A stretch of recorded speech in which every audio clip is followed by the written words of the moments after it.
ओम नमो भगवते वासुदेवाय. सार्थ सुबोध ज्ञानेश्वरी. लेखन आणि वाचन सौ मनीषा भास्कर अभ्यंकर, महाराष्ट्र, मिरज 416410. अध्याय 3. कर्मयोग. अर्जुनाची शंका, मला घोर कर्मात का घालता? भाग 4. ओव्या 9 ते 11. श्रीकृष्णाने आपल्याला अधिकच गोंधळात टाकले आहे असा अर्जुनाचा श्रीकृष्णावर आरोप आहे. त्याची मनस्थिती स्पष्ट करण्यासाठी ज्ञानदेवानी काही दृष्टांत दिले आहेत. त्यातील एक वैद्याचा दृष्टांत आपण मागच्या भागात पाहिला. आता पुढचे दृष्टांत पाहूया. जैसे आंधळे सुईचे आव्हाट, का माझवण दिजे मरकट, तैसा उपदेशु हा गोमटा ओढवला. आंधळ्याला जसे मुद्दाम आडमार्गात घालावे किंवा आधीच माकड आणि त्यात त्याला मादक पदार्थ पाजावा, त्याप्रमाणे तुझा हा उपदेश आम्हाला चांगला लाभला आहे.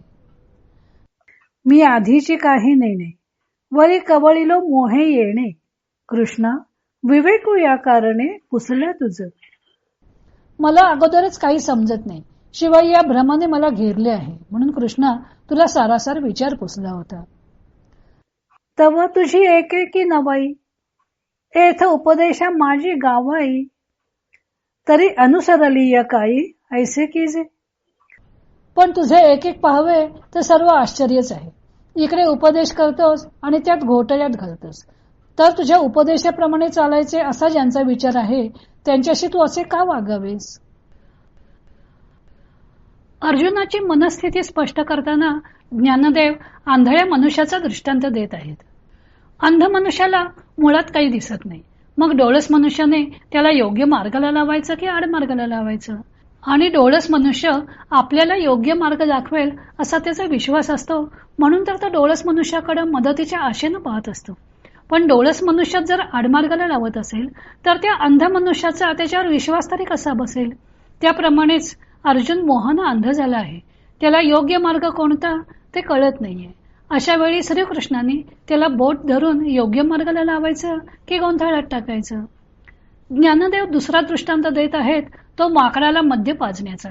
अर्जुन म्हणतो की श्रीकृष्णा, तुझा उपदेश हा आधीचा मरकट तशात मद्य प्याला अशा स्वरूपाचा आहे. माकड माकड चेष्टांसाठी प्रसिद्धच आहे. तशात त्याला दारू पाजली तर त्याची बुद्धी आणखीच मोह नाही का पावणार? मी गोंधळात पडलेलो आहे म्हणून तुला योग्य काय ते विचारलं, आणि तू तर मला आणखीच गोंधळात टाकलंस. यात अर्जुनाचं नैराश्य व्यक्त झालेलं आहे. एक संस्कृत सुभाषित आहे, मर्कटस्य सुरापानम तत्र वृश्चिक दंशनम तन्मध्ये भूत संचारो यद्वा तद्वा भविष्यती. संस्कृत सुभाषितकार म्हणतो, आधीच माकड, त्यात त्याला दारू पाजली, त्यात त्याला विंचू चावला आणि त्यातच त्याला भूतानं झपाटलं तर काय होईल? माकड हे चंचल मनोवृत्तीचं आहे, त्याच्या अंगी स्थैर्य नाही. आता या युद्धाच्या क्षणी सुद्धा अर्जुनाची मनोवृत्ती माकडाप्रमाणे चंचल बनली होती.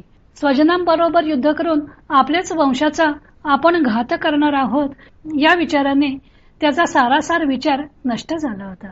जणू त्याला स्वजन प्रेमरूपी दारूची धुंदी चढली होती. मनात करुणा दाटून आली, जणू त्याला कारुण्यरूपी विंचू चावला होता. आणि ते विष उतरवण्यासाठी तो श्रीकृष्णांकडे गेला होता, तर श्रीकृष्णाने दुटप्पी भाषण केलं. त्यामुळे त्याला श्रीकृष्णाचे भाषण म्हणजे जणू भूताने पछाडल्याप्रमाणे वाटत होतं. विवेकी मनुष्याची बुद्धी सुद्धा मद्यपान केल्यानंतर चंचल बनते.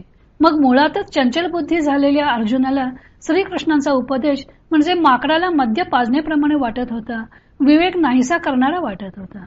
गुरुजनांच्या हत्येमुळे पाप लागेल असा शून्य विचार करूनच तर तो युद्धापासून परांगमुख होऊ पाहत होता.